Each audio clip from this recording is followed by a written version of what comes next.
영적 장자권을 취하라. 다른 표현으로 말하면 영적 장자권을 결코 빼앗기지 말아라. 이렇게 제목을 가지고 함께 은혜를 나누기 원합니다.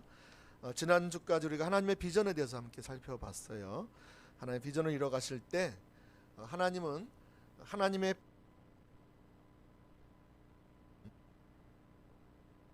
시대의 회복과 부흥의 비전을 가지시고 하나님 백성들을 이렇게 세우셨지요. 그래서 교회를 세우셨어요. 이처럼 하나님의 비전 따라서 사는 그 하나님의 백성들을 세워가실 때에 그 사용하시는 방법 중에 하나가 있는데, 그것이 뭐냐면 우리를 빚어가시는다는 것이죠. 우리가 오늘도 말씀을 이제 통해서 보겠지만, 우리가 하나님의 사람으로 변화되었지만, 우리 구원을 얻었지만 처음부터 이렇게 거룩한 사람으로 변화되지가 않잖아요. 그래서 일정한 시간이 필요합니다. 그래서 우리가 하나님께서 하나님의 백성을 빚어가실 때 세 가지를 통해서 빚어가신다 그랬습니다. 하나는 하나님의 그 역사적인 사건, 하나님께서 우리 개인의 어떤 삶을 통해서 우리를 빚어가시고요. 또 우리에게 주어진 환경을 통해서 또 빚어가십니다. 그리고 더 나아가서 우리에게 주어진 인간 관계를 통해서 우리 성품을 이렇게 빚어가십니다. 그래서 여러분들의 빚어가심이 너무 혹독하다, 너무 힘들다, 너무 어렵다, 그럴수록 하나님께서도 하실 일이 더 큰 것입니다. 여러분, 너무 낙심하지 마시고, 하나님께 지금 당장 눈에 보이지 않고 귀에 들리지 않고 손에 잡히지 않아도 하나님께서 지금도 일하고 계시며 역사에 계신 줄 믿으시기를 바랍니다. 아멘. 그래서 이 로버트 클린턴 교수는 우리의 그 전 생애를 통해서 하나님께서 우리를 빚어가시고 하나님의 백성으로, 하나님의 리더로 이렇게 만들어 가시는데 다섯 단계를 통해서 만들어 가신다 그랬어요. 첫 번째 단계는 하나님의 주권적인 기초의 단계다. 그래서 우리가 선택할 수 있는 상황이 아니죠. 이미 우리가 태어나 봤더니 대한민국에 태어난 거죠. 또 포항에 태어난 거죠. 또 믿지 않는 집안에 내가 태어난 거, 예를 들면 또 내가 장남으로, 때로는 차남으로, 또 차녀로 이렇게 태어날 수도 있어요. 그렇죠? 이것이 이제 하나님의 주권적인 그런 섭리에 의해서 우리가 이런 환경에 태어나게 된 것이죠. 그러니까 하나님은 이런 사건들을 우리에게 허락해 주신 거죠. 예, 그래서 이런 주권적인 기초를 통해서 우리를 빚어가시기를 기뻐하십니다. 할렐루야. 예, 그래서 이 단계에서 정말 중요한 것은 우리가 구원을 얻는 이 단계가 참 중요하죠. 그래서 하나님과의 그런 관계를 통해서 구원을 얻는 이런 과정들을 통해서 하나님을 깊이 만나는, 우리의 삶이 하나님께 드려지는 그런 시간들이 우리가 주어집니다. 물론 이것이 어렸을 때도 좋을 때도 있고, 또 이렇게 청소년 때, 또 청년 때, 대학 청년부 때, 또 아니면 또 나이가 좀 들어서 또 예수님을 영접하고 또 내 인생을 또 주님 앞에 드리는 그 시점들이 각각 다를 수 있습니다. 이 단계는 그냥 여러분이 잘 이해할 수 있도록 단계해 놓은 것이지, 이것이 어떤 순차적인 것은 아닙니다.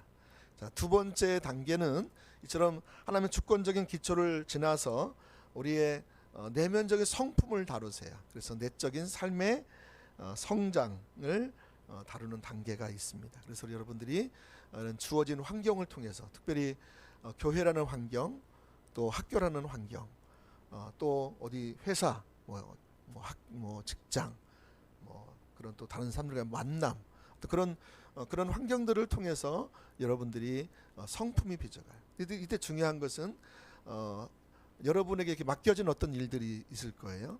작은 일들이든지 큰 일이든지, 그때에 성실하게, 신실하게 하는 게 매우 중요하다 그렇습니다.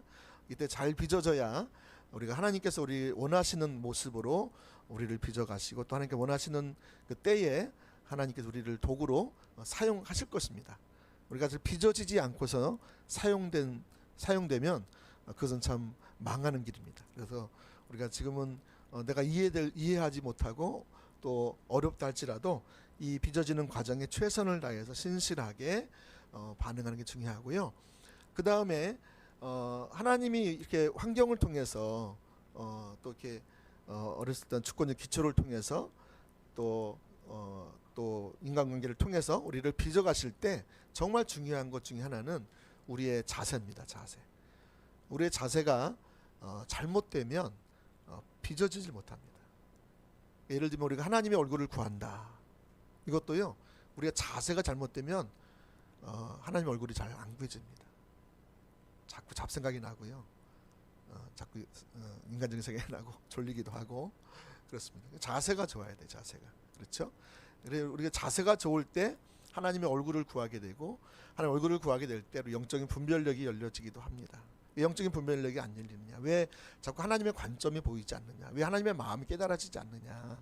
그것은 내 중심의 자세가 지금 두 마음을 품고 있거나, 또 내가 온전히 주님을 이렇게 전심으로 찾고 있지 않기 때문에 그렇다는 것입니다. 그래서 혹시 여러분 가운데 내가 하나님을 구했는데도 불구하고, 하나님을 찾아냈는데도 불구하고 하나님의 응답이 없다, 또 하나님 분별력이 여전히 자기중심적인 삶을 살고 있고 그래서 벗어나보지 못하고 있다, 그렇다면 여러분 지금 하나님을 찾는 자세를 좀 다시 되돌아보시면 좋습니다. 그 자세가 안 고쳐지면 그 10년이 가고 20년이 가고 30년이 가도 하나님을 못 만납니다. 여러분 자세가 고쳐지면 3개월만 그렇게 주님을 집중해서 찾아도 하나님을 만날 수 있습니다. 할렐루야. 예. 최소한 한 1년 2년 정도 찾아보세요. 예. 그래서 주님을 찾다 보면 하나님께서 반드시 우리를 만나주시고 우리 영적인 분별력이 열려주시고, 또 우리가 하나님 얼굴을 구하는 삶을, 실제적인 삶을 이렇게 경험하게 될 것입니다. 자, 세 번째는 사역의 성숙 단계입니다. 사역의 성숙 단계. 자, 내면적인 이 성숙 단계를 지나서 사역의 성숙 단계가 있다고 했어요. 그 다음에 네 번째는 수렴 단계, 다섯 번째는 그 잔광 혹은 축제의 단계다 그랬습니다. 그래서 여러분들이 이처럼 1단계, 2단계, 3단계까지 가도, 사역의 성숙 단계 가도 하나님의 관심은 여러분이 어떤 일을 하는 데 있어서 목적이 있지 않아요. 거기에 일을 잘하나 못하나 거기에 관심 두지 않아요. 하나님의 관심은 여러분의 어떤 사람으로 지금 빚어지는가에 관심이 있어요. 여러분 중심이 지금 어떤 자세와 태도를 가지고 이렇게 반응하느냐, 이것을 하나님이 집중적으로 보세요. 여러분들은 지금 사역이 안 열린다고 해서, 어떤 일이 내 마음대로 안 된다고 해서 거기에 대해서 너무 이렇게 열매가 없다고 해서 거기에 지금 치중하지 마세요. 하나님은 거기에 치중하지 않으세요. 여러분 자신이 누구인가에 대해서 여러분이 좀 하나님의 자녀로서 잘 빚어지기를 원하시는 거예요. 할렐루야. 그렇게 되다 보면 사역의 단계도 이렇게 내가 하나님의 성품으로 빚어지면 어떤 사역이 맡겨져도 하나님 중심적으로 사역을 하기 때문에, 또 하나님께서 맡겨주시면 하나님의 뜻이 이루어지고 하나님의 영광 받으시는 일이 실제적으로 일어납니다. 그분이 가정에서 아니면 직장에서 아니면 캠퍼스에서 아니면 어떤 모임에 가든지 간에 하나님의 그 사람이 속해 있으면 하나님의 생명이 흘러가고요, 하나님의 놀라운 그 은혜가 함께 하고요, 그런 하나님의 놀라운 일들이 이루어지는 것을 보게 될 것입니다. 그런데 여러분이 이렇게 성품이 빚어지지 않으면 자기 중심으로 사역을 해요. 자기가 원하는 것대로 해요. 자기 고집을 부려요. 그러니까 열매가 없어요. 이게 인간적인 열매를 맺어요. 하나님이 할 수 있는 일들이 일어나는 게 아니고 사람이 할 수 있는 일, 거기 일어나죠. 그러니까 이 성품이 사역보다 뭐하다? 중요하다. 그러기 위해서 이런 성품이 빚어지기 위해서 제일 중요한 건 하나님과 친밀한 관계입니다. 이 관계 가운데 늘 이렇게 머물게. 여러분이 오늘 예배 드리다가도 하나님의 임재가 없다 그러면 빨리 체크를 하셔야 돼요. 제가 말씀드리잖아요. 이게 안 되면 이게 일주일 가고 한 달이 가고 두 달이 가고 1년이 가버리면 빚어질 수가 없어요. 늘 내 관점으로, 육신의 관점으로 자꾸 생각하고, 육신의 관점으로 다른 사람을 판단하고, 그리고 내 마음으로 자꾸 다른 사람을 대하고, 그러니까 하나님의 마음을 전혀 몰라요. 내가 하나님을 알고 하나님의 관점을 알고 뜻을 알고 거기에 내 삶을 내가 조정하고 순종해 갈 때 내가 빚어지는 거거든요. 아멘. 그러니까 이게 지금 여러분이 지금 예배 드리는데 어떤 하나님의 임재가 없다, 하나님의 은혜가 지금 거쳐 있다, 예를 들면 어떤 결핍이 일어나고 있다, 관계에서 큰 문제가 있는데 그런 부분들을 그냥 내가 내버려 두고 있다, 그건 내가 하나님과 올바른 관계성 가운데 있다면 그게 좀 시간이 갈 수도 있지만 그걸 은혜를 구할 거거든요. 하나님 이게 왜 이런 일이 일어났죠? 그러면서 그걸 풀어가는 법을 배워요. 하나님 성령님의 음성을 듣고 인도를 따라서 그래서 내 중심으로 반응 안 하고 죄에게 반응 안 하고 사람에게 반응 안 하고 환경에 반응 안 하고 하나님께 반응하는 훈련들을 통해서 나도 모르게 내 성품이 막 이렇게 빚어져 가요. 오늘 이제 그것이 오늘 구체적으로 오늘 말씀을 통해서 좀 더 이렇게 나눌 거예요. 그래서 이처럼 여러분이 이렇게 잘 빚어지기를 예수님 축복합니다. 잘 빚어져야 하나님께서 여러분을 부르시고 여러분을 이제 쓰시기 원하실 때 그 자리 갖다 놓으신 분이 누구예요? 그분이 갖다 놓으시는 거예요. 말씀드렸죠. 제가 이 컵이 저희에 의해서 만들어졌어요. 예를 들면 제가 이것을 언제 쓰려면 제가 강대상 제가 설교할 때 쓰려고 제가 만드는 거예요. 그래서 제가 부지런히 빚었어요. 근데 이것이 빚어지려면 이 손 안에 머물러 있어야 되잖아요. 그죠? 내가 주님 나를 빚어주세요.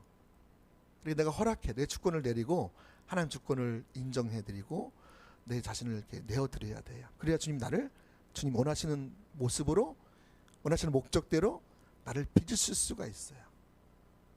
그렇죠? 그 다음에 어떤 사람이 이렇게 빚어짐을 당하고 나서 떠나버려요. 떠나버리고 자기가 나름대로 뭔가 하나님을 위해서 뭔가 일을 해보겠다는 거예요. 모세처럼 모세가 40살에 막 열심히 하잖아요. 80살까지. 그죠? 하나님 영광을 위해서 뭔가 막 하잖아요. 근데 하나님만이 하시는 일이 일어나 안 일어나요? 안 일어나요. 오히려 사람을 죽이고 도망자 신세가 되고 그 인생이 얼마나 꼬입니까?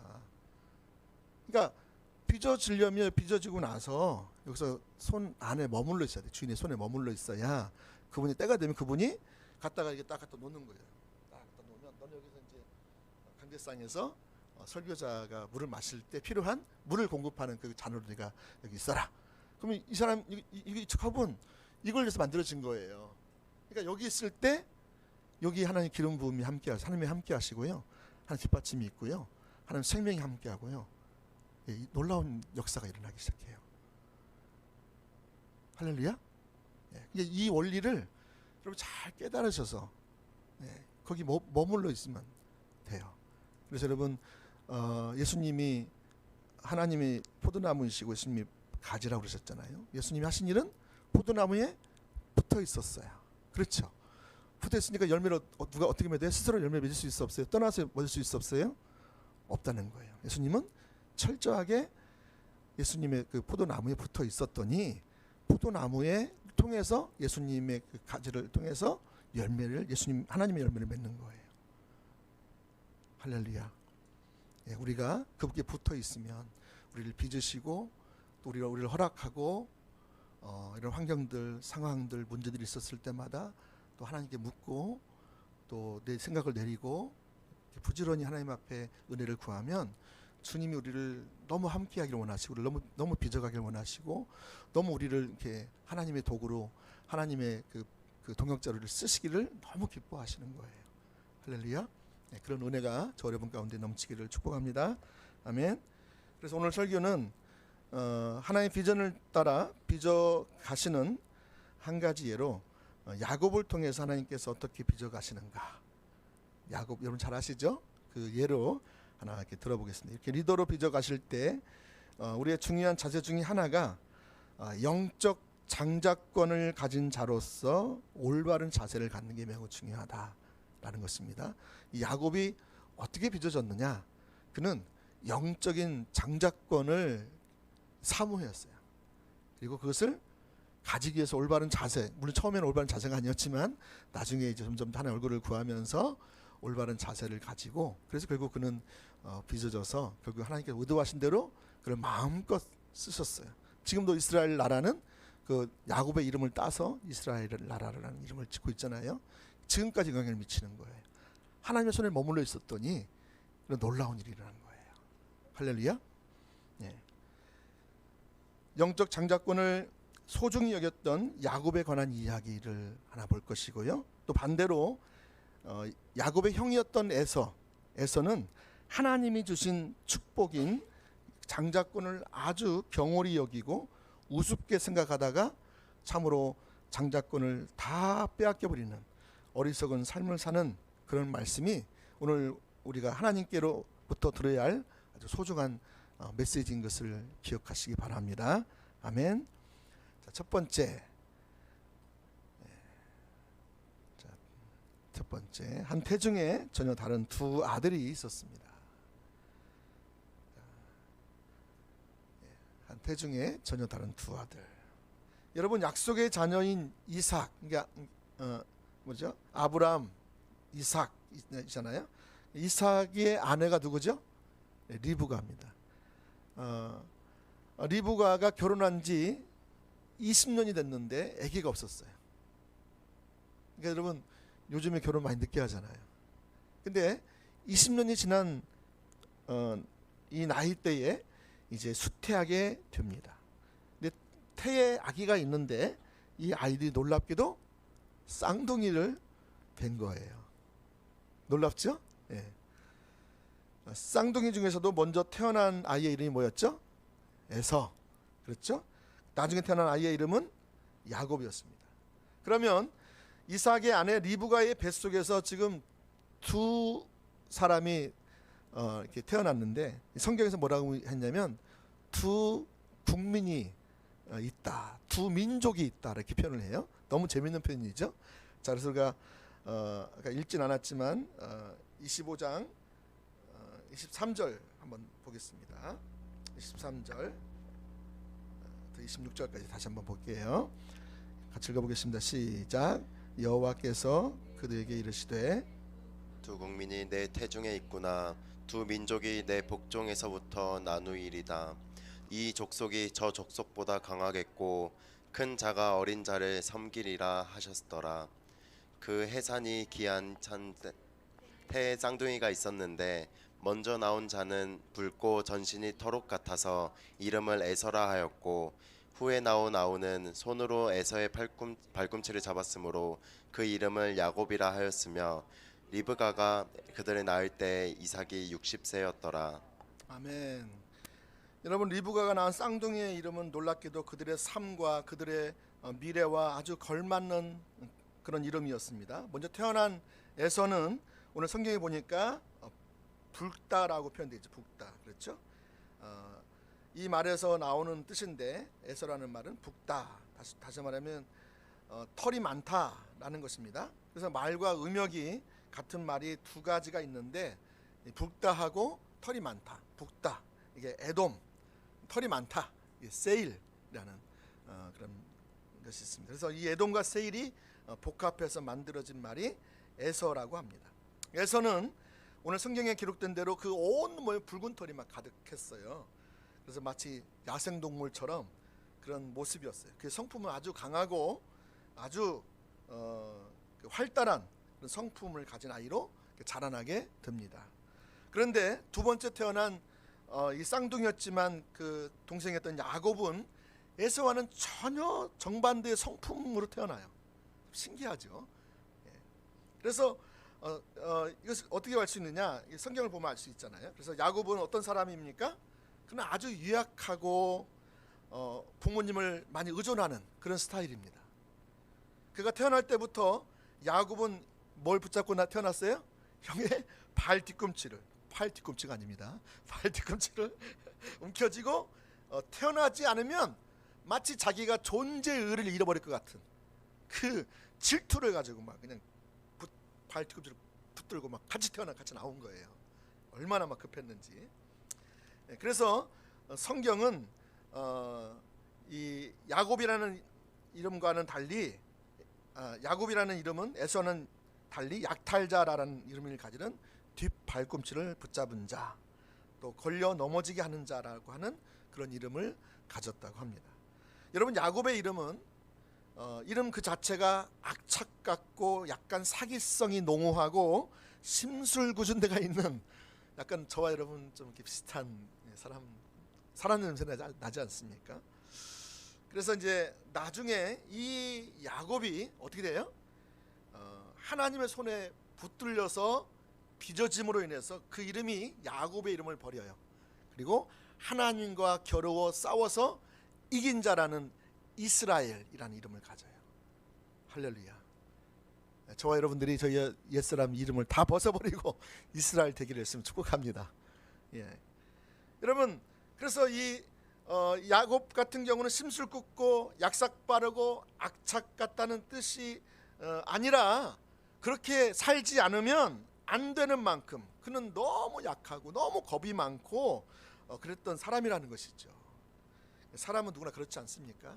겉으로 막 이렇게 막 뭐가 있어 보이게 하는 사람들을 보면 사실 그 속에 딱 내면을 보면 굉장히 많이 불안하고 이렇게 좀 두렵고 좀 그런 정서를 가진 사람이 많다고 그래요. 그래서 얼굴에 화장을 또 이렇게 진하게 하는 사람들 보면 막 그냥 안에가 좀 뭐가 감죽게 많이 있어서 그런 분도 있다 하더라고요. 다 그런 건 아니고요. 예.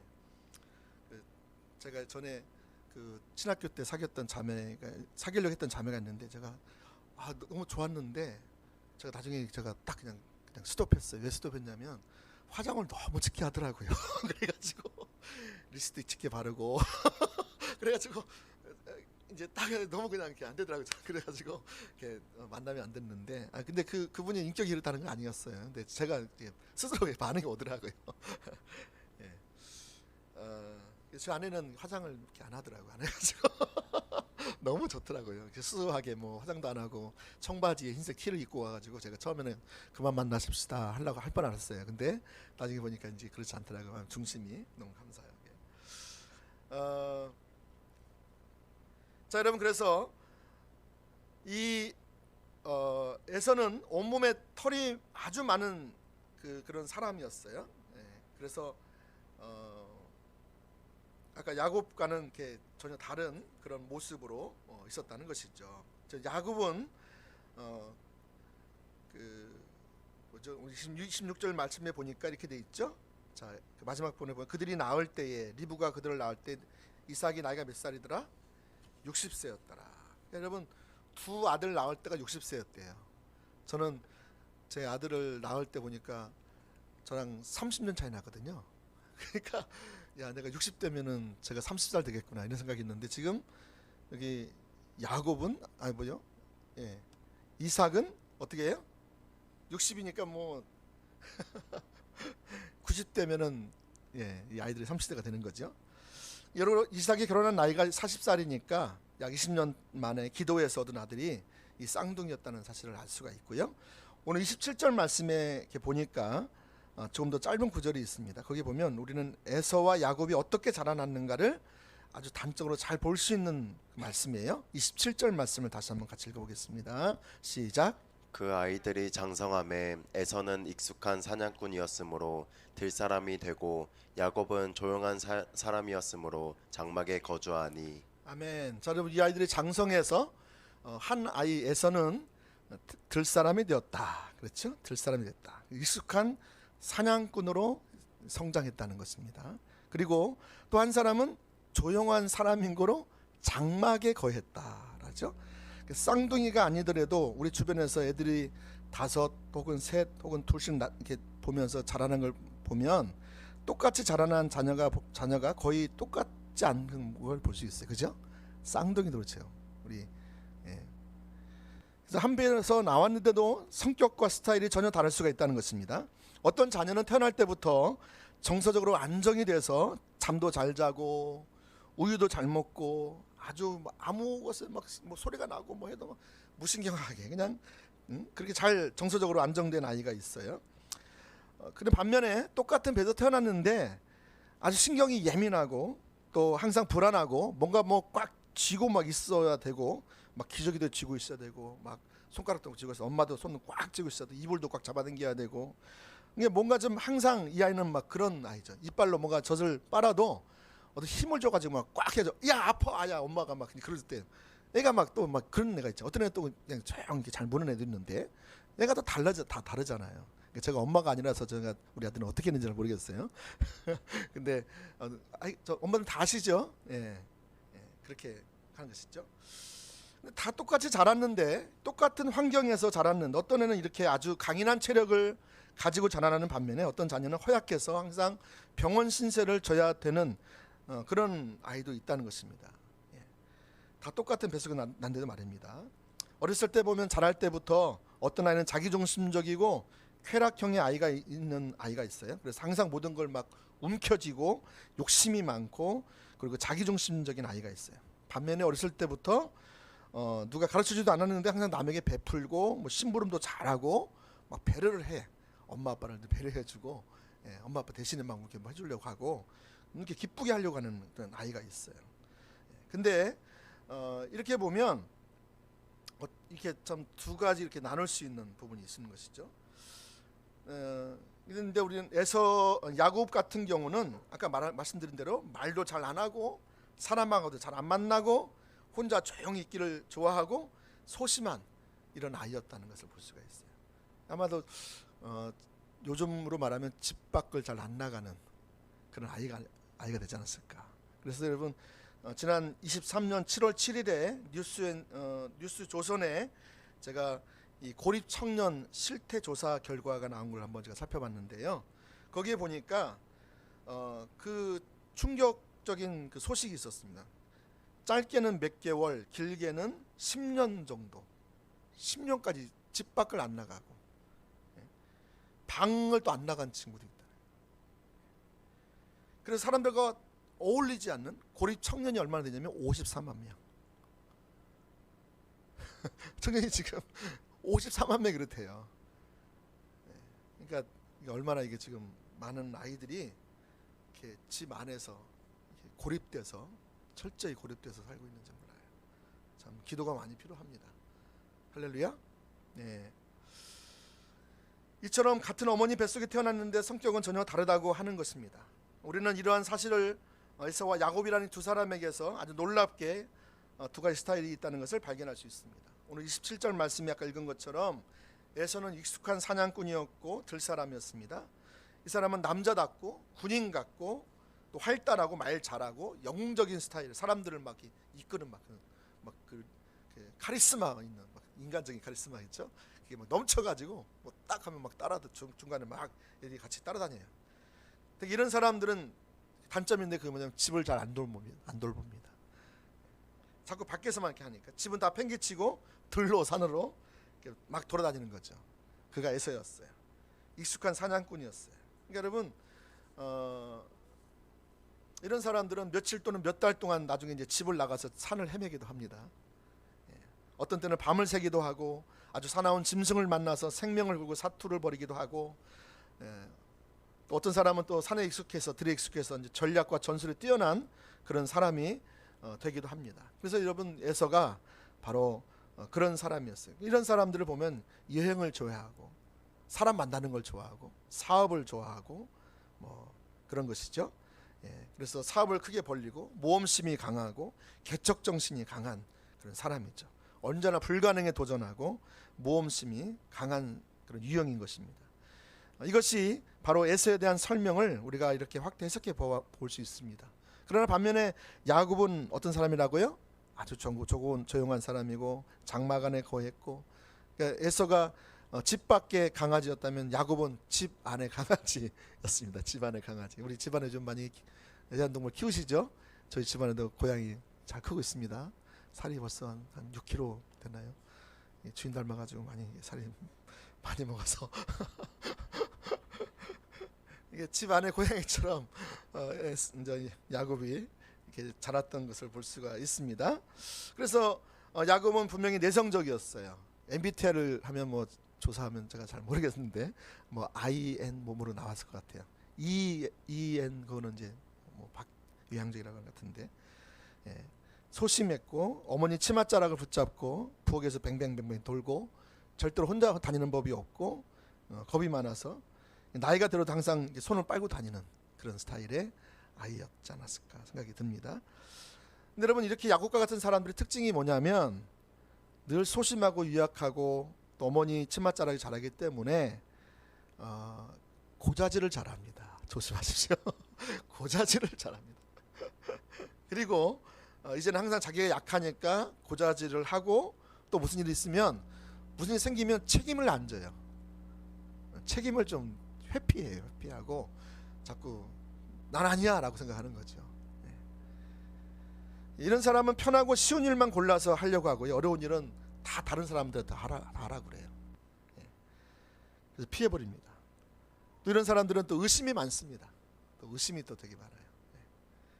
소심하고 유약한 사람들은 대범하지를 못하기 때문에 작은 일에도 오해를 많이 하고 의심을 많이 하는 그런 스타일입니다. 바로 한 뱃속에 태어난 에서와 야곱이 이런 모습을 가졌다고 성경은 말하고 있어요. 객관적이고 인간적인 측면에서 본다면 누가 멋있습니까? 누가 남자답고 누가 그럴듯해 보입니까? 에서. 요즘에는 그 뭐죠? 나쁜 남자를 또 좋아한다 그러네요. 우리 자매님들 있어. 맞나요? 우리 가진 자매? 는 아니래요. 그건 아닙니다. 오해입니다. 나는 좋은 남자를 원합니다. 예, 근데 누구는 또 나쁜 남자를 원하는 취향도 있는 거예요. 그렇죠? 그러니까 여러분 요즘에 말하면 이 나쁜 남자 스타일이 에서였다라는 거예요. 자, 두 번째로 넘어가겠습니다. 이처럼 이제 한 뱃속에 두 가지 전혀 다른 아들이 있다. 두 번째는 이제 문제는 이 두 아이가 문제가 아니라 누가 문제예요? 부모가 문제라는 거예요.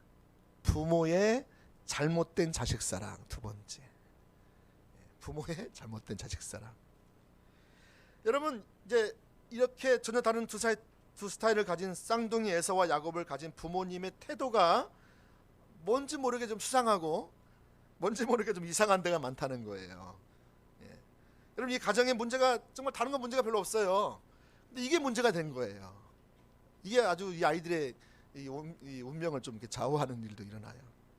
자, 자식이 문제가 있는 게 아니라 서로 다른 성격을 가진 자녀를 가진 부모 사이에 문제가 생겼습니다. 아버지 이삭은 경약하고 소심한 야곱을 별로 좋아하지 않았어요. 그렇죠? 반대로 씩씩하고 활달한 누굴 좋아했어요? 에서를 많이 좋아했죠. 에서를. 그래서 자기가 좋아하는 고기를 늘 사냥해 와가지고 자기에게 별미를 대접해주는 그 인간관계가 훨씬 부드러운 장남 에서를 활달하고 말도 잘하고 막 그러니까 뭐가 좀 통하는 것 같잖아요. 그러니까 이 아이를 특별히 좋아했던 것 같아요. 자, 그런데 성경에서 뭐라고 그러냐면 28절 말씀을 한번 보겠습니다. 자, 28절 말씀 시작. 이삭은 에서가 사냥한 고기를 좋아하므로 그를 사랑하고 리브가는 야곱을 사랑하였더라. 자, 이 야곱은 누구죠? 이삭은 에서를 특별히 사랑했다라고 말하고 있고요. 이삭은 에서의 사냥한 고기를 좋아하므로 그를 사랑하게 되었다. 그러고 있죠. 그런데 어떤 현상이 일어납니까? 그러니까 이제 당연히 엄마는 누굴 더 챙겨요? 야곱을 더 챙겨. 왜요? 얘가 소외되잖아. 그러니까 또 측은지심, 또 부모의 마음으로서 또 엄마의 마음으로니까 얘가 너무 안 됐어. 그죠? 어떻게 어렸을 때 저렇게 사랑 못 받고 자랄까? 해가지고 그냥 이 엄마는 그냥 동생한테 가는 거예요. 자, 야곱이 형한테 항상 뒤지고 있는 거 보면서 막 속상하기도 하고 아버지한테 막 사랑을 별로 받지도 못해요. 그렇게 나약하고 병약한 야곱을 끼고 도는 것이죠. 리브가는 철저하게 야곱 편이었습니다. 성경은 이렇게 말하는 것이죠. 다시 보시면 이삭은 에서의 사냥한 고기를 좋아함으로 그를 사랑했고 리브가는 야곱을 사랑했다. 여기에 가정의 불행이 싹틉니다. 근데 여러분 한 배에서 낳은 자녀가 성격이 달라도 부모는 똑같이 사랑해야 됩니다. 아멘. 그러나 여러분 인간의 부모도 어쩔 수 없습니다. 뭐 10손가락 다 깨버려서 안 아픈 손가락이 없다고 말하지만 그래도 특별히 또 아픈 손가락이 있다고 그러잖아요. 10손가락 중에서 특별히 아픈 손가락이 있다. 그렇죠? 그러니까 이제 많은 자식들 중에서 자기가 더 사랑하는 자녀가 있게 되면 뭐 하게 된다고요? 편애를 하게 된다고요. 편애를. 부모들은 그래서는 안 되지만 자녀들에게 편애를 하게 되면 편견을 가지고 대하게 돼요. 그것 때문에 우리 자녀들이 말없는 상처를 많이 받습니다. 사실 그런 것을 이제 어린 그 내성적인 아이들은 표현을 잘 못하니까 꼭 그냥 참고 성인이 되는 거죠. 성인 아이 나중에 이제 결혼해서 그게 나올 수도 있고요. 결혼 전에 나올 수도 있고요. 그러니까 몸은 다 컸는데 이 어렸을 때처럼 그걸 공급을 못 받으니까 그게 막 이렇게 쌓이니까 막 그게 어느 화로 막 나오기도 하고 분노로 표출되기도 하고 막 그 다른 데로 막 이게 나오기도 해요. 제가 저희 동기 중에 한 사람이 목사님인데 목회를 정말 잘했거든요. 근데 5살 어린 그 현역 아이인데, 근데 제가 최근에 얘기 듣기로는 저도 몇 년 전에 그 목사님이 그 바바리맨이었대요. 그래서 지금 목회를 그만두고 쉬고 있다더라고요. 저는 제가 깜짝 놀랐죠. 농담이겠지 그랬는데 아니에요. 나중에 들어보니까 실제라고.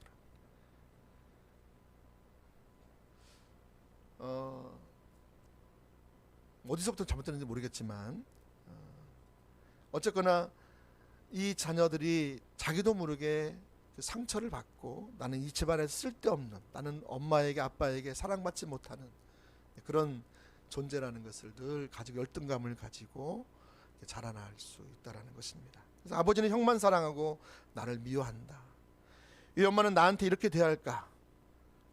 엄마 아빠는 사랑이라는 이름으로 대했지만 받아들이는 자녀들은 어떻게 받아들여요?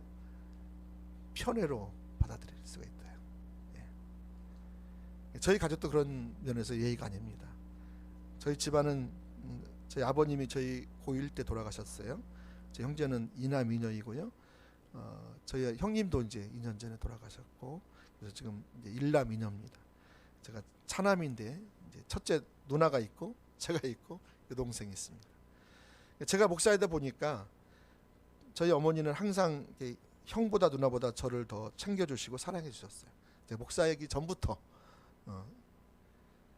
근데 어머니 집에 또 가보면, 이번에 가보니까 저희 집에 이제 그 원룸에 사시는데, 전주에 사시는데 거기 사진이 있는데 사진을 제일 한 곳에다가 제 사진을 갖다 딱 받아 중심에 갖다 놓은 거예요. 그래서 나머지를 다 옆에다가 지렁지렁 해놓을 거죠. 그래서 저는 안 보였는데 이상 이번엔 보이더라고요. 그래서 내가 아이고 저 사진을 빨리 바꾸어야겠다 생각이 좀 들더라고요. 이게 어머니 마음속에는 제가 중심이 있는 거예요. 표현을 안 하고 말은 안 한다 했지만, 근데 여러분 제가 참 저기 한 거는 우리 형님이 돌아가셨지만 형님이 좀 살아 있을 때도 그런 걸 많이 좀 느끼셨겠다. 또 우리 누나도 마찬가지겠죠. 이번에도 제가 누나한테 누나하고 저희 어머니하고 좀 관계가 좀 안 좋았어요. 그래서 막 섭섭한 마음이 써가지고 그런 상황들 저희가 찾아가서 이제 위로해드리고 축복하고 그랬는데 누나도 이렇게 저에 대해서 그런 마음이 좀 있는 걸 처음 얘기하더라고요. 누나도 너무 이렇게 마음이 좋으신 누나인데 이제 지금 60이 다 넘으셨는데 이제 처음 동생아, 네가 그때 이렇게 엄마가 좀 싫은 얘기를 하면 이렇게 했으면 좋겠는데 네가 안 했구나, 이런 얘기를 이제 처음 하는 거예요. 그래서 참 내가 너무 미안하더라고요. 저는 받는 사람은 몰라요 아마. 근데 이제 그 옆에 있는 사람들이 그걸 알잖아요. 그래서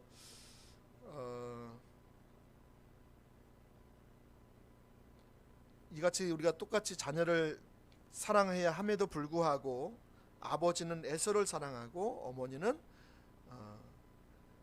이삭을 누구죠? 야곱을 사랑했습니다. 이것이 여러분 인간의 그 한계고 부모의 또 한계입니다. 우리는 나름대로 공평하게 한다고 하는데 받는 아이들이 이렇게 못 받을 수 있기 때문에 그렇습니다. 자녀는 편견 없이 편애 없이 똑같이 사랑을 받고 자라야 되는데 그렇지 못한 부분이 부모의 연약함 때문에 있다는 것입니다. 나는 여러분의 자녀들에게 편견을 갖지 않고 편애를 하지 않기를 바랍니다. 할렐루야. 한번 나를 한번 돌아보시면 됩니다. 저도 이번을 통해서 저를 돌아봤어요. 저는 그걸 당연시 여겼는데 이게 당연한 게 아니고 또 잘못된 부분이 있구나. 그래서 내가 중간에서 너무 이렇게 좀 한쪽으로 이렇게 치우치면 그걸 좀 거절도 하고 이렇게 해서 좀 중심을 잡아가야 좀 상처를 덜 받겠구나. 그걸 많이 깨닫게 하시더라고요.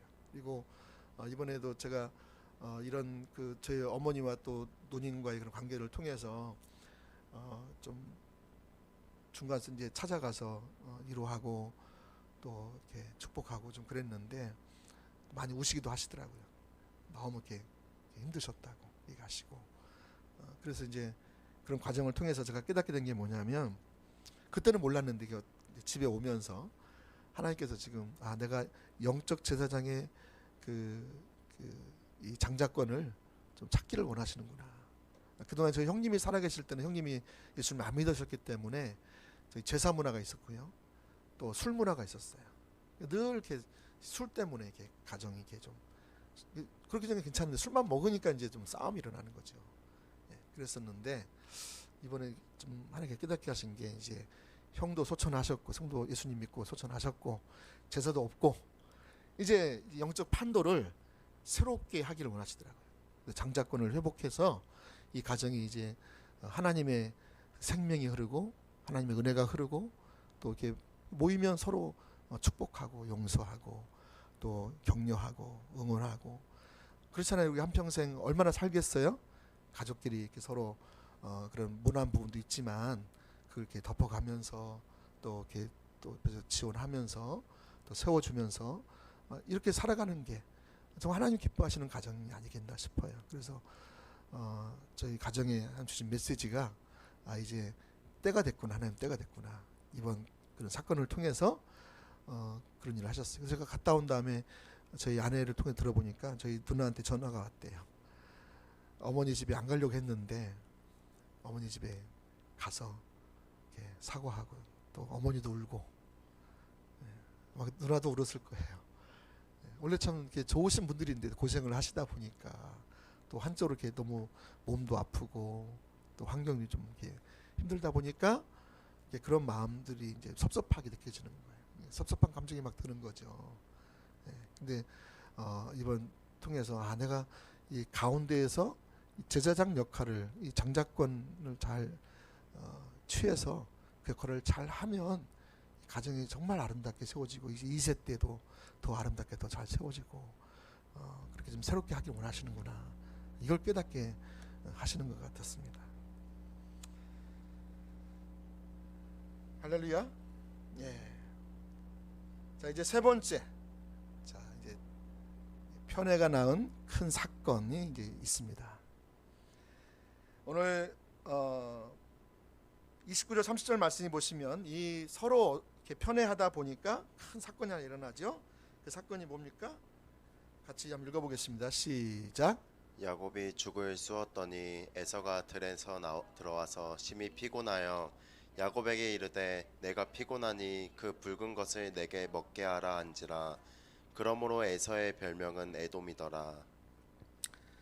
에서의 별명은 에돔이었습니다. 어떤 의미에서는 열등감이 없는 사람이었고요, 반면에 야곱은 열등감이 굉장히 심한 사람이었다는 것이죠. 왜 그렇습니까? 아버지의 사랑을 못 받았기 때문에 그렇습니다. 똑같은 일을 해도 편애를 하면 작은 아들은 뭐든지 다 용서를 하고 큰 아들은 뭐든지 용서를 안 합니다. 여러분 안 그렇습니까? 그래서 저는 늘 저희 아들한테 늘 미안한 마음이 있어요. 왜냐하면 저도 부모가 처음이잖아요. 두 번째 부모 아니잖아요. 제가 처음이고 그러다 보니까 얘를 FM대로 키우려는 마음이 있어요. 좋게 키우려는. 그래서 책대로 애들을 키우려는 마음. 그러니까 기준을 자꾸 이제 들이대는 게 있었던 것 같아요. 지금 보면, 그러니까 이제 그 아이, 이제 큰 아이가 상처를 많이 받는 거죠. 이제 아버지나 어머니가 이제 이 첫 아들에 대한, 첫 딸에 대한 그 의욕이 되게 기대가 크잖아요. 이 아이는 영재가 될 거야. 보니까 정말 영재같이 막 말을 하고 막 영재같이 막 뭐 해. 그럼 영재학기를 막 집어넣으려고 막 그러잖아요. 그러니까 이 아이를 잘 키워보겠다는 그 일념 하에 그러다 보니까 나중에 보면 이 아이가 좀 이렇게 상처도 많이 받고 어려움을 문제가 있는 거죠. 왜냐하면 아이가 이제 부모의 기대와는 다르게 부모를 잘 따라주지 않으니까. 그래서 이제 부모님들은 자기가 좀 못다 이룬 것들을 좀 자식을 통해서 이루기 원하는 마음이 있잖아요. 저만 그런가요? 저도 그런 조금 있더라고요. 그래서 완벽한 좀 사람을 좀 만들어 보려고 너는 실수하면 안 돼, 너는 실패하면 안 돼. 부모가 미리 걱정해가지고요, 이 아이 대신에 미리 경험하고 막 얘기해줘. 그럼 이 아이들은 그대로 하던가요? 절대로 안 하더라고요. 부모의 의지와는 상관없이 애들이 그냥 따로따로 어디 인터넷 같은 데 뒤져가지고 다 그 정보를 찾아가지고 다 알아서 막 하더라고. 부모님한테 별로 안 물어봐. 그러니까 이제 그래서 우리는 이제 우리는 부모님을 그렇게 이해를 해야 되고요. 또 자녀들도 그런 부모님을 또 이해를 또 해야 됩니다. 그래서 아버지가 처음 아버지 돼봤기 때문에 그렇고 어머니가 처음 어머니가 됐기 때문에 그래요. 지금 우리 하은 사모님이 지금 우리 서인이를 지금 첫 어머니가 됐잖아요. 지금 좀 잘 양육하고 있는데 너무 감사하죠. 그런 것처럼 그래서 처음 아버지가 되다 보니까 이 아버지가 아들을 어떻게 대하는지 잘 몰라요. 이제 우리가 배운 거, 듣고 배운 것은 이제 어렸을 때가 부모님으로부터 우리 아버지로부터 살아계실 때 받았던 그것을 가지고 그대로 또 아들에게 이렇게 대할 때가 있더라고요. 잘 배운 데가 없으니까. 예. 또 내가 아내 역할, 남편 역할도 마찬가지죠. 예. 또 부모님한테 배운 걸 가지고 그렇게 하기도 하고요. 예. 그래서 이제 아들은 항상 아버지하고 어떻게 되냐면 항상 싸우려고 막 그래요. 1대1로 대결을 막 해요. 예. 예. 여러분들은 안 그러시겠지만 앉으려고 하는 거죠. 예. 그러니까 이제 그러다가 이제 뭐 둘째 정도 나오면 좀 그런 기대감이 좀 많이 사그러들죠. 그죠? 첫째보다는 굉장히 많이 사그러들죠. 그래서 괜찮아. 그래서 포기해. 적당히 다 포기해 가면서 이제 셋째가 정도 가면 이제 완전 포기하는 거지. 이제 그러니까 셋째는 너무 막 자유분방해. 예, 그렇게 되는 것 같더라고요. 그래서 이제 희생을 누가 제일 많이 당하냐면 첫째 아들이 제일 많이 당해요. 첫째 딸이 많이 당하고요. 예. 예. 왜냐면 자기도 첫 번째 아들이었고 아버지도 첫 번째 아버지였기 때문에 서로 상처를 주고받고 난 다음에 한참 뒤에 깨달았게 되는 거예요. 우리 서로가 서로를 이해할 필요가 있다는 거예요. 그렇죠? 그래서 참 미안하다 이렇게 얘기도 같이 좀 나누고 이제 서로 화해하고 소통할 수 있도록 그렇게 가는 게 매우 중요한 부분 같아요. 후회도 하고 내가 참 잘못됐구나. 물론 이제 아이가 이미 상처를 받은 후지만 너무 미안한 상태지만 후회를 하는 거죠. 그래서 이제 점점 이렇게 또 놓게 되는 거죠. 자, 오늘 한번 읽었던 29절 30절에 보면 이런 편애를 받은 형제 사이에는 언제나 사고가 생기기 마련입니다. 이 사고는 아무것도 아닌 사고였어요. 그냥 팥죽 한 그릇이었어요. 팥죽 한 그릇. 예? 이 팥죽이 단팥죽인지 모르겠어요. 아무튼 팥죽 한 그릇 이 사고가 엄청난 큰 영향을 갖게 된 거죠. 야곱이 집 안에 키우는 애완 강아지라면 밖에 안 나가니까 항상 그런 집에서 어머니 집에서 밥 해주고 밥 하는데 엄마 도와주고 불 때는 도와주고 또 죽을 쓰다 보니까 자기도 어느 순간 이제 죽을 잘 쓰게 된 거죠. 서답게 삼려면 뭘 읊어요? 풍어를 읊어요. 그래서 야곱은 이제 맛있는 죽을 이렇게 쓸 만큼 실력이 많이 돌아왔어요. 어느 날 형이 이제 돌아왔는데 에서가 돌아왔는데 마침 돌아왔어요. 그래서 이 형이 마침 막 사냥을 해왔는데 사냥 아무것도 안 가져온 거예요. 왜냐면 사냥을 열심히 했는데 오늘은 한 마리도 안 잡힌 거예요. 막 속상해가지고 몸은 지쳐있지 피곤하지 막 너무 배가 고픈 거죠. 그런 상황에서 이 야곱이 맛있는 팥죽을 한 그릇 딱 끓여놓은 거죠. 이것을 보고 이제 그 형은 너무너무 맛있는 이 음식 냄새를 보고 이제 동생에게 달라고 하죠. 동생아, 내가 지금 너무 배고프거든. 한 그릇만 다 오고 이렇게 얘기한 거예요. 자, 그때 30절 끝에 보니까 에서의 별명이 에돔이라고 그랬는데 그것은 에서의 거칠고 물질적이고 육체적인 면을 보여준다는 것입니다. 에서는 영적인 데는 아주 꽝인 거예요. 그리고 그는 들로 산으로 다니기를 좋아했기 때문에 사냥하고 놀고 뭐 먹고 하는 것을 너무너무 즐겼던 그런 스타일이었던 거죠.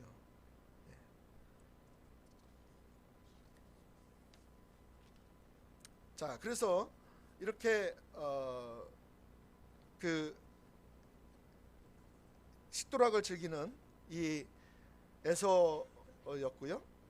또 야곱은 에서는 달라서 아까 말씀드린 대로 욕심이 많고 야망이 많고 아주 꿍하는 게 많은, 겉으로는 아무 표현도 안 하면서도 속으로 막 할지 못할 줄 다 하는 이런 사람이 지금 야곱이에요.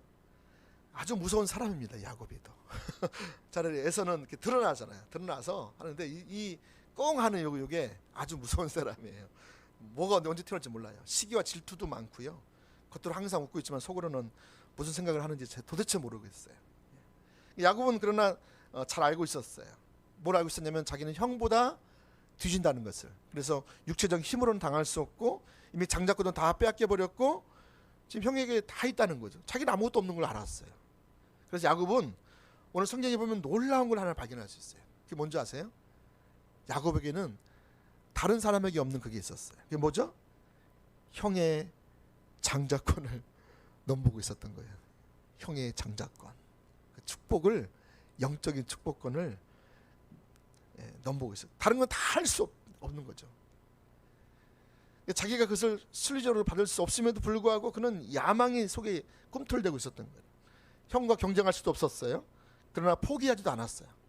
끝없는 갈망, 따먹을 수 없는 열매, 이룰 수 없는 대상을 향해서 끝없는 갈망을, 열망을 불태우고 있는 사람이 야곱이었습니다. 그래서 어떻게 합법적으로 형을 이길 수가 있을까? 어떻게 내가 물리적으로는 힘든데 이 형의 그 장자권을 내가 좀 어떻게 뺏어볼 수 있을까? 늘 고민하고 고심했던 그 아들이었어요. 야곱이었어요. 근데 마침내 기회가 온 거죠. 형이 기진맥진해서 집에 돌아와서 매우 피곤해 있었을 때 단팥죽 한 그릇을 딱 이것으로 이제 바꿀 수 있는 그 기회를 찾아왔던 것입니다. 자, 네 번째로 가겠습니다. 이제 거의 다 끝나갑니다. 왜 영적 장자권이 그럼 그렇게 중요할까? 여러분, 이게 아주 핵심입니다. 오늘 지금 제가 3번까지 왜 이렇게 해왔냐면 이걸 말씀드리기 위해서 지금 여기까지 왔습니다. 야곱이 형 에서에게 장자의 명분을 팔려고 합니다. 오늘날 내게 팔아라. 야곱의 관심은 단팥죽도 아니었고 형의 배고픔도 아니었고 때만 되면 기회만 되면 어떻게든지 합법적으로 형의 장자권을 갖고 싶었던 거예요. 그래서 31절 32절 말씀을 다시 한번 보겠습니다. 시작. 야곱이 이르되 형의 장자의 명분을 오늘 내게 팔라. 에서가 이르되 내가 죽게 되었으니 이 장자의 명분이 내게 무엇이 유익하리요. 여러분, 이렇게 욕심을 부려서 장자권을 갖는다고 뭐 장자권이 다 가져지겠습니까? 오늘 야곱의 생각은 그러나 달랐어요. 야곱은 이 장자권의 축복이 무엇이며 영적인 가치가 무엇인가를 아는 사람이었어요. 그래서 에서는 물질적 가치관을 가졌던 사람이고 야곱은 영적인 가치가 중요한 것을 알았던 사람인 것을 볼 수가 있습니다. 여기 여러분 아주 중요한 차이가 있습니다. 자, 이 장자권이 얼마나 중요한가를 다른 성경에 보면 쉽게 알 수 있는데 히브리서 12장 16절 또 28절 29절 12장 16절 먼저 읽어보겠습니다. 시작. 음행하는 자와 혹 한 그릇 음식을 위하여 장자의 명분을 판 에서와 같이 망령된 자가 없도록 살피라. 여기에 보면 그 에서를 음행하는 자 비슷하게 돼 있고요. 또 장자의 명분을 한 그릇 음식을 위하여 장자의 명분을 판 에서와 같이 망령되지 않게 해라라는 거죠. 그러니까 그 당시에 이 히브리 그 기자가 성경을 쓸 당시에 에서처럼 장자권을 값없이 팔아버리는 사람들이 너무 많았던 것을 볼 수가 있어요. 그 시대에. 그래서 정말 중요한 야곱이 취했던 그 장자권을 취했던 그 자세를 다 잃어버린 그 시대에. 그래서 배교도 하고요. 처음에 예수님을 잘 믿었다가 배교도 하고 예수님을 떠나기도 하고 또 하나님의 그 은혜를 거부하는 행위가 도처에서 일어났던 걸 볼 수가 있어요. 특히 교회 안에서도 그런 일이 일어났던 걸 볼 수가 있어요. 그래서 28절 29절 히브리서 28절 29절에 보면 이렇게 영적 장자권을 가진 우리가 이렇게 이런 자세를 가지고 나가자는 거예요. 한번 읽어보겠습니다. 28절 29절 시작. 그러므로 우리가 흔들리지 않는 나라를 받았은즉 은혜를 받자. 이로 말미암아 경건함과 두려움으로 하나님을 기쁘시게 섬길지니 우리 하나님은 소멸하는 불이심이라. 아멘. 여기 보면 우리가 흔들리지 아니하는 나라를 받았다. 다시 말하면 우리 그리스도인들은 언약 속에서 이 진동치 아니할 나라, 이 영원한 나라, 이 하나님의 나라를 하나님 우리에게 주시기를 너무 기뻐하시는데 우리는 그것을 다 받았다는 거예요. 할렐루야. 그래서 이 흔들리지 않는 나라를 받았은즉 뭐 하는 거야? 은혜를 받자. 우리가 받은 걸로 그냥 만족하면 안 되고 지속적으로 은혜를 받고 사모하고 나아가라는 거예요. 그래서 이로 말미암아 경건함과 두려움으로 하나님을 기쁘게 섬길지니, 기쁘게 예배하고 기쁘게 섬기고 주님을 기쁘게 찾고 이렇게 나아가라는 것이죠. 그래서 여러분 이렇게 나아가게 될 때에 어떻게 되냐면 이것을 굳게 붙잡을 수 있는, 하나님의 나라를 붙잡는 그 삶을 살아갈 수 있는, 하나님 나라를 침노하여 들어갈 수 있는 그 능력이 장자권을 찾는 것처럼 그렇게 가지라는 것을 말하고 있습니다. 자, 여러분, 그래서 여기서 은혜는 하나님이 우리에게 주시는, 하나님이 말씀하시는 것을 이루시는 임재의 능력이에요. 그러니까 우리가 하나님의 말씀대로 살려면 하나님의 임재가 필요한 거죠. 임재의 능력이 필요해요. 우리 스스로는 하나님의 말씀대로 살아갈 수 있는 사람이 단 한 사람도 없습니다. 서로 사랑하라. 우리 힘으로 사랑할 수가, 다른 사람을 사랑할 수가 없습니다. 하나님을 사랑하라. 마음을 다하고 뜻을 다하고 힘을 다하여 하나님을 사랑하라. 사랑할 수가 있습니까? 없습니까? 없습니다. 자원이 없습니다. 어떻게 가능하냐? 이 하나님의 은혜가 있을 때 가능합니다. 하나님의 성령의 도우심이 우리 가운데 있을 때 가능합니다. 그러니까 여러분, 은혜 없이는, 이 성령의 도우심 없이는 내가 하나님을 사랑할 수도 없고, 내가 이 추석에 내가 아까 축복하라고 그랬는데 이게 축복도 안 되는 거예요. 용서도 안 되는 거예요. 그냥 미운 거예요. 그냥 아픈 거예요. 예를 들면, 예? 그 사람만 보면 그런 거죠. 그러니까 이게 안 되는 거죠. 더 이상 가까워지지 않는 거죠. 그러니까 뭐가 지금 필요하냐면 지금 하나님의 임재의 능력이 필요한 거예요, 여러분. 성령의 도우심이 필요한 거예요. 그래서 여러분 그런 상태가 되어 있으면 하나님 내 힘으로는 안 됩니다. 주님이 도와주세요. 그래서 여러분이 다시 주님 앞에 돌아가서 주님을 찾고 구하는 자리로 나가고 하나님과 올바른 관계로 나가게 되면 하나님이 여러분 가운데 부으시기 원하시는 풍성한 은혜를, 지극히 풍성한 은혜를 남김없이 부으세요.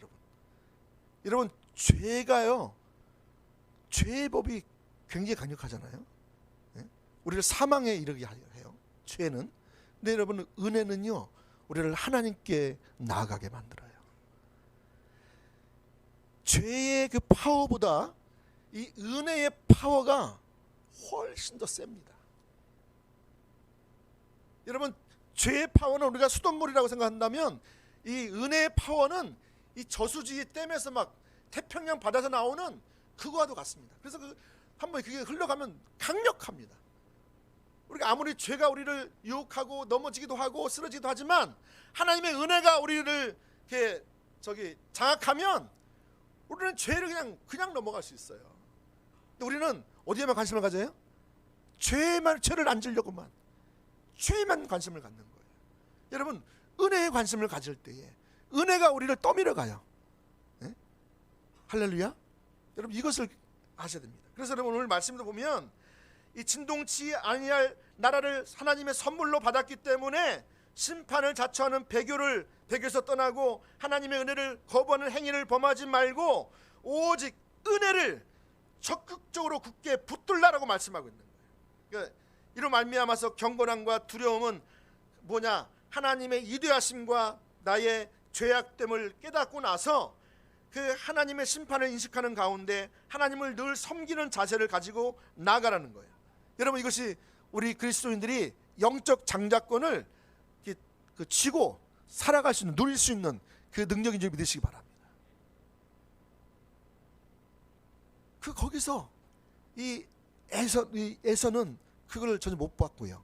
야곱은 그 장자권을 취하고 그 나라를 진동치 아니할 나라를 받았고, 그것을 그 은혜를 힘입어서 하나님을 경외함으로 사랑함으로 나아가서 그 임재의 능력으로 능히 이 영적 장자권을 가진 삶을 살아간 줄 믿으시기 바랍니다.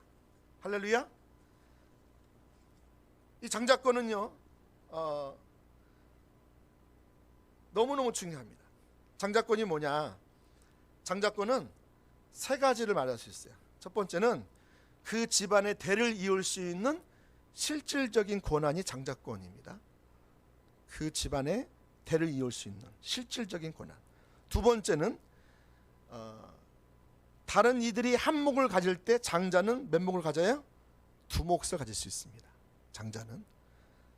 세 번째는 아버지의 뒤를 이어 가장이 되어서 가문의 대소사를 처리할 수 있는 주도권이 주어집니다. 예. 자, 이것이 이제 이 세상에서 말하는 장자권의 그런 권한인데, 영적인 권한은 뭘까? 여러분, 영적인 권한은 첫 번째, 하나님과 사람 앞에서 한 가정의 영적 대표자로 모든 일을 수행할 권한이 주어집니다.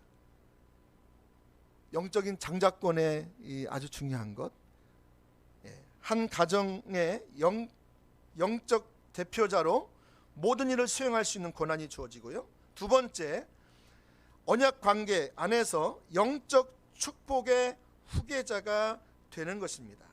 그래서 여러분, 그리고 세 번째는, 자, 두 번째는 언약 관계에서 영적 축복의 후계자가 된다라는 것이고요. 아까 이제 야곱이 이 영적 축복을 받잖아요, 나중에 아버지를 통해서.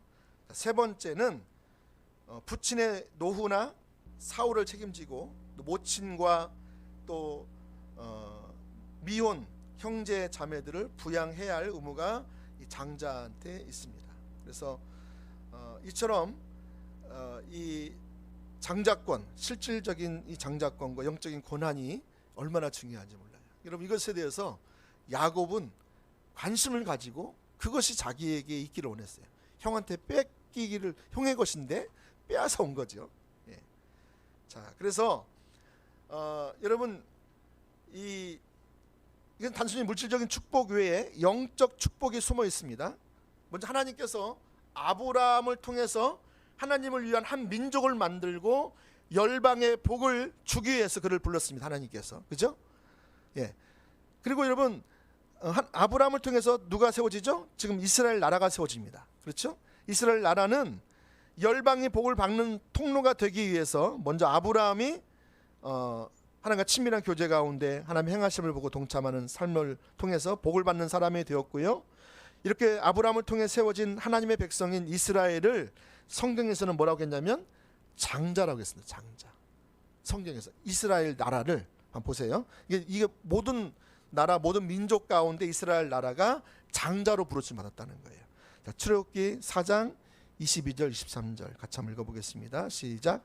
너는 바로에게 이르기를 여호와의 말씀에 이스라엘은 내 아들 내 장자라. 내가 내게 이르기를 내 아들을 보내주어 나를 섬기게 하라 하여도 내가 보내기를 거절하니 내 아들 내 장자를 죽이리라 하셨다 하라 하니라. 아멘. 이스라엘 백성들은 지금 바로에게 내 뭐라고요? 내 장자를 내놔라 이건 거예요. 이스라엘이 내 장자라는, 하나님 앞에서 장자라는 거예요. 그러니까 바로가 안 내놓으니까 어떻게 해요? 바로 왕과 그 애굽의 모든 장자들을 다 죽이는 그 심판을 하시죠. 예, 이것 때문에. 근데 장자 끄집어내기 위해서 그걸 다 죽이는 거예요. 바로 왕과 그 바로의 모든 그 장자들을 다 죽이는 일을 통해서 결국에는 이스라엘 이 나라를 장자로 삼으셨고요. 이제 이 놀라운 구속의 역사에서 장자권은 아브라함 시작해서 이스라엘, 그 다음에 새 이스라엘은 누구에게 와요?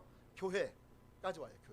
교회가 장자가 되는 것입니다. 그래서 예수님을 통해서 이제 아까 이 이스라엘 통해서 결국 예수님을 통해서 이 장자권이 성취가 일어나요. 그 다음에 예수님 안에 있는 교회를 통해서 지금 이런 장자권이 성취되어 가고 있습니다. 자, 이것이 어떻게 볼 수 있냐면 갈라디아서 3장 14절 말씀 같이 읽어볼게요. 좀 시작. 이는 그리스도 예수 안에서 아브라함의 복이 이방인에게 미치게 하고 또 우리로 하여금 믿음으로 말미암아 성령의 약속을 받게 하려 함이라. 아멘. 그리스도 예수 안에서 그리스도께서 이미 성취하셨고 그 안에 있는 아브라함의 복이 이방인에게 미치게 하고 또 우리로 하여금 믿음으로 말미암아 성령의 약속을 받게 하려 하심이라. 그래서 에서는 이 놀라운 장자권의 약속이 그에게 주어졌습니다. 그러나 이 장자권의 놀라운 축복을 그는 아주 가볍게 여기고 소홀히 여겼어요. 그래서 그 결과 그는 그 약속에서 탈락되어 버립니다. 죄인이 돼 버려요. 이름이 빠져요. 예수님의 계보를 보시면은요, 누구는 누구를 낳고 이렇게 쭉 나오죠. 근데 마태복음 1장 2절에 보시면 거기 뭐가 나오냐면 거기에 누구 이름이 나와요? 에서 이름이 빠져요. 그리고 누구 이름이 올라서요? 야곱의 이름이 거기 들어가요. 그게 여러분 장자권에 지금 그게 계보가 나오는 게 족보가. 근데 거기에 에서가 빠져요. 이 한 번의 선택을 잘못해가지고요. 근데 한 번의 선택을 잘해가지고요, 야곱이 들어가는 거예요. 예수의 에서의 이름은 그 이후로 영원히 지워졌어요. 불명예스러운 데 에서 이름이 사용됩니다. 말라기서 1장 2절 이하에 보면 에서 이름이 나와요. 그는 장자권을 빼앗겼어요. 하나님이 그를 야곱을 사랑했고 에서를 사랑하지 않았다고 표현하고 있어요. 그리고 아까 말씀드린 대로 야곱의 이름이 이제 많이 성경에 등장하는 것을 볼 수가 있습니다.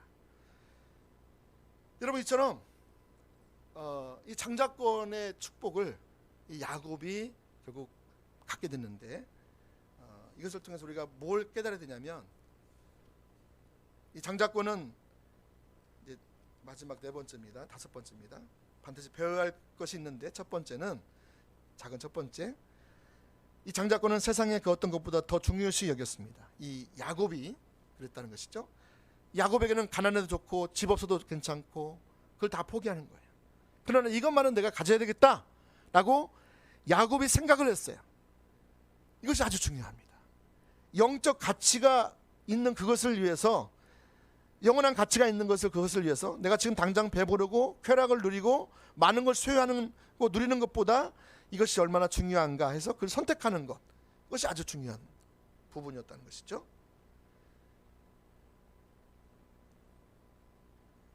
두 번째, 물질적인 가치보다 영적인 가치를 소중히 여겼습니다. 여러분, 영적인 가치를 소홀히 여기지 마시기 바랍니다. 물질적인 가치보다 더 중요한 것은 영적인 가치입니다.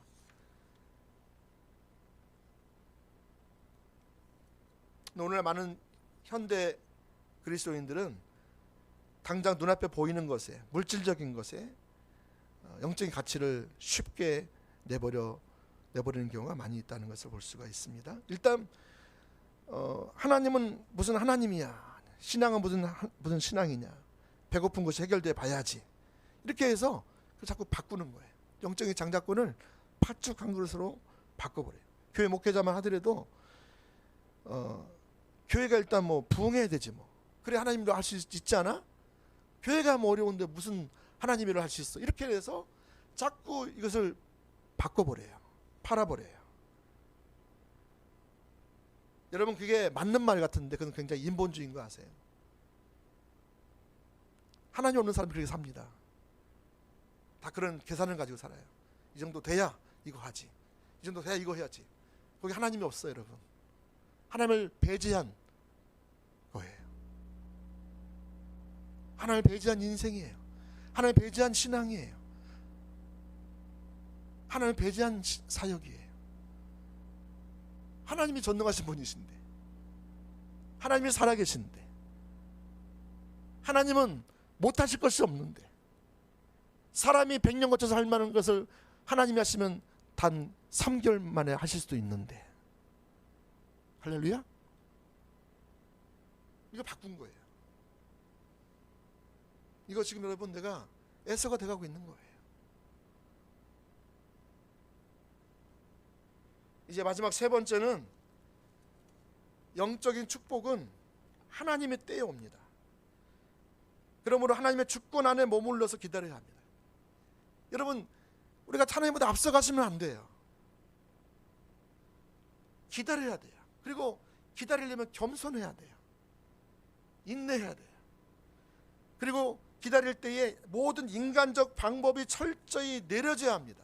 내 안에 있는 모든 인본주의적 사고가 깨어져야 돼요, 여러분. 그래서 하나님이 움직이실 때 이렇게 내가 내 자신을 내리고 주도권을 내리고 하나님을 찾고 구하고 하나님 때를 기다릴 때 하나님이 이제 움직이십니다. 그럼 그때 하나님의 환경을 여시기도 하시고요, 하나님이 앞서가시기도 하시고요, 하나님의 임재를 부으시기도 하시고요. 하나님의 은혜로 우리와 함께 하시기도 하시고요. 하나님의 생명이 하나둘씩 막 회복이 일어나요. 예를 들면 기도가 응답이 되기도 하고 치료가 되기도 하고 또 변화가 일어나기도 하고 하나님이 막 앞서가셔서 이렇게 하나씩 회복해 가세요. 그때 여러분 하나님이 하시는 거예요. 그래서 하나님을 신뢰함으로 모든 것을 걸고 삶을 조정하고 순종하게 되면 하나님이 우리를 통해서 하나님의 뜻과 목적과 비전을 이루세요. 아멘.